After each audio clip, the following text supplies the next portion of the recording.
ময়মনসিংহ নগরীর ৩৬ বাড়ি কলোনিতে গতকাল শনিবার রাতে মাকে ধর্ষণের অভিযোগে ধর্ষকের ঘরে প্রবেশ করে ৪ ছেলে মিলে ধর্ষক রুবেলকে জবাই করে হত্যা করেছে।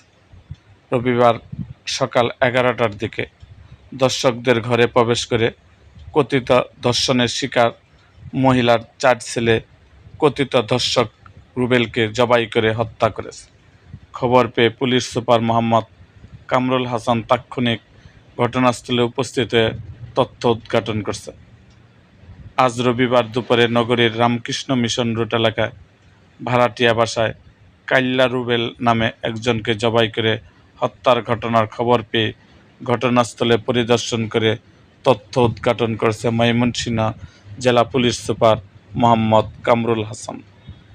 এরকম আরও ভিডিও পেতে এবং রাজনৈতিক অঙ্গনের নানা ঘটনা ও ইতিহাস জানতে আমাদের মুক্তাগাছার ইতিহাস মিডিয়া ইউটিউব চ্যানেলটিকে সাবস্ক্রাইব করুন এবং পাশে থাকা বেল আইকনটি বাজিয়ে দিন।